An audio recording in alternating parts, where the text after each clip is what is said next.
সুধী দর্শক মণ্ডলী নমস্কার। মতুয়া মাল্টিমিডিয়া ইউটিউব চ্যানেলের পক্ষ থেকে আপনাদের সবাইকে জানাই সাদর সম্ভাষণ। বন্ধুগণ, আপনারা হয়তো বাবা ভাঙার নাম শুনে থাকবেন। তিনি হচ্ছেন একজন রহস্যময়ী নারী। বলকানের নস্ত্রাদামুস খ্যাত বুলগেরিয়ার রহস্য নারী বাবা ভাঙা মারা গেছেন 1996 সালে। কিন্তু অন্ধ এই নারীর অনেক কথাই ভুলে যাচ্ছে বছরের পর বছর ধরে।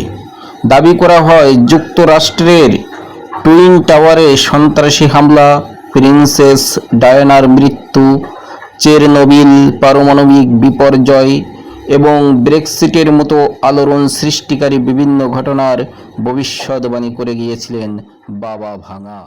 বাবা ভাঙা উল্লেখ করেছেন আসন্ন বছরে বিশ্বজুড়ে তীব্র আর্থিক সংকটের সৃষ্টি হবে, যা বিশ্ব অর্থনীতিতে প্রভাব ফেলবে। এর ফলে ক্রমবর্ধমান ঋণের মাত্রা এবং ভূ রাজনৈতিক উত্তেজনাও বাড়তে পারে। ঘটতে পারে প্রলয়ঙ্কারী প্রাকৃতিক দুর্যোগের বেশ কিছু ঘটনা। সাইবার হামলাও মাথা চাড়া দেবে। গুরুত্বপূর্ণ অবকাঠামো থেকে শুরু করে পাওয়ার গ্রিড, পানি শোধন প্ল্যান্টে সাইবার হামলা চালিয়ে কোনো দেশের জাতীয় নিরাপত্তাকে হুমকির মুখে ফেলতে পারে প্রশিক্ষিত হ্যাকাররা। তবে আশাজনক কিছু বিষয়ও রয়েছে বাবা ভাঙার ভবিষ্যদ্বাণীতে। সেগুলো সত্যি হলে আলজাইমার এবং ক্যান্সারের মতো বড় ধরনের রোগগুলোর নতুন চিকিৎসা পদ্ধতি চালু হতে পারে আসন্ন বছরটিতে। এছাড়া অগ্রগতি হতে পারে কোয়ান্টাম কম্পিউটিংয়ে। ফেসবুকে রহস্যময়ী বাবা ভাঙার এই ছবিটা পেয়ে অনেকক্ষণ তাকিয়েছিলাম। কত সুন্দর মিনিংফুল একটি ছবি।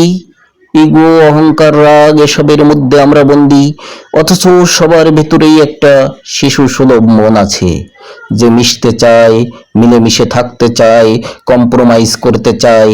কারণ এই পৃথিবীতে আমরা অনেক একা, বড় একা। তারা ভরা রাতে ছাদে শুয়ে নিরিবিলি আকাশের দিকে তাকালে বোঝা যায় কত ছোট আমাদের পৃথিবী, তার মাঝে কত ক্ষুদ্র আমরা। ওই দিন আমার এক ফ্রেন্ড খুব হাই থট একটা কথা বলল। ওর কথাটা আমাকে অনেকক্ষণ ভাবিয়েছে। বলল, তোর হাতের মোবাইলটার মালিক তুই। মানে এই মোবাইলটা তোর, কিন্তু মোবাইলটা কিন্তু তুই না। তেমনি এটা তোর হাত, কিন্তু হাতটা তুই না। তোর হাতটা কেটে ফেললেও তুই বেঁচে থাকবি। এই পা, মাথা সবকিছুই তোর, কিন্তু কোনোটাই তুই না। তাহলে তুই কে? হু are you? Where are you? আমি কিছুক্ষণ টস্কি খেয়েছিলাম। আসলেই তো, আমি কে? আমার পরিচয় কি? আমার দেহের ভিতর তন্ন তন্ন করে খুঁজে কোথাও আমাকে পাইনি। তার মানে জিন ভূত মানুষের উপর যেভাবে ভর করে, আমরাও এই দেহটার মধ্যে ভর করে আছি। ব্রেন আমাদের শরীরকে নিয়ন্ত্রণ করে, আর ব্রেনকে নিয়ন্ত্রণ করি আমরা। কিন্তু আমি কে? কোথায় আমি? আমার পরিচয় কি? আমিও তো বাবা ভাঙার মতো একজন মানুষ।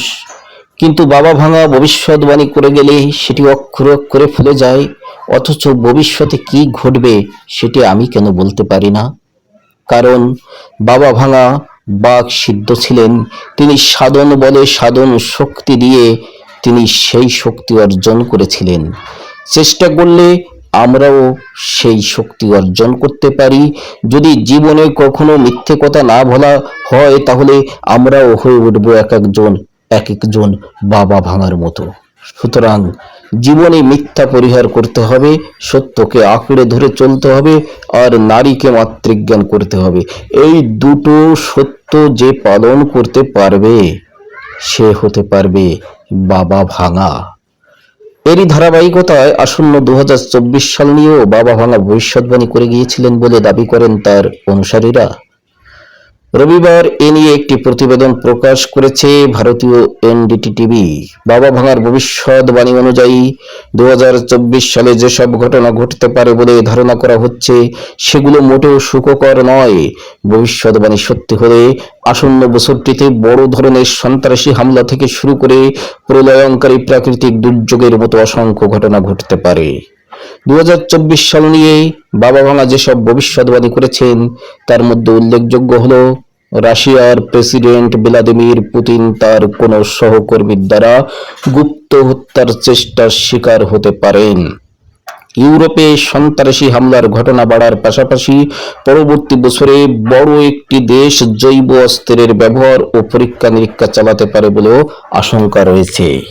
প্রসঙ্গত, বিভিন্ন প্রতিবেদন অনুসারে বাবা ভাঙা বুলগেরিয়ার উত্তর মেসিডোনিয়ার স্ট্রুমিকায় 1911 সালে জন্মগ্রহণ করেছিলেন। মাত্র 12 বছর বয়সে একটি বড় ঝড়ের কবলে পড়ে তিনি নিখোঁজ হয়েছিলেন। কয়েকদিন পর পরিবারের সদস্যরা তাকে অন্ধ অবস্থায় খুঁজে পায়। বুলগেরিয়ার রাজধানী সোফিয়ায় মৃত্যু হয়েছিল এই রহস্যময়ী নারীর। আমরা তার বিধেয়ী আত্মার শান্তি কামনা করি।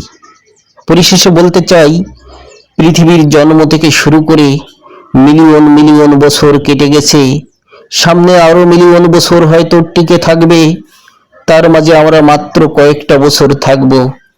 পৃথিবীর হিসেব মাত্র কয়েক মিলি সেকেন্ড আমাদের স্থায়িত্ব।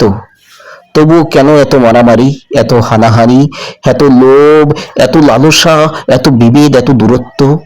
নিজের পরিচয় জানি না, অথচ অন্যের জাত বংশ নিয়ে প্রশ্ন তুলি। হাস্যকর না? মানুষের দেহের গতি খুব বেশি না, কিন্তু মানুষটার গতি বিদ্যুতের চাইতেও বেশি। মানুষ চাইলে মুহূর্তেই ভারত থেকে আমেরিকা চলে যেতে পারে, সেখান থেকে মঙ্গল গ্রহে। মানুষ চাইলে পৃথিবীটাকে মুহূর্তেই ধ্বংস করে ফেলতে পারে, আবার চাইলে শান্তিতে ভরিয়ে দিতে পারে। ভালো থাকুক মানুষ, ভালো থাকুক পৃথিবীর মানুষগুলো। ইগো, রাগ, হিংসার হাজতে বন্দি না থেকে চারিদিকে ছড়িয়ে পড়ুক ভালোবাসা, ভালোবাসা এবং ভালোবাসা। একে অপরের সাথে জাপটে লেপটে থাকুক। সবার সুস্বাস্থ্য সুমঙ্গল কামনা করে আজকের মতো বিদায় নিচ্ছি। আমি আপনাদের সবার প্রিয়, সবার বন্ধু শ্রীকান্ত বিশ্বাস। সবার মঙ্গল হোক, মঙ্গল হোক, মঙ্গল হোক। জয় মা, জয় মা, জয় মা। জয় হরিবোল, জয় হরিবোল, জয় হরিবোল। জয় গুরু, জয় গুরু, জয় গুরু।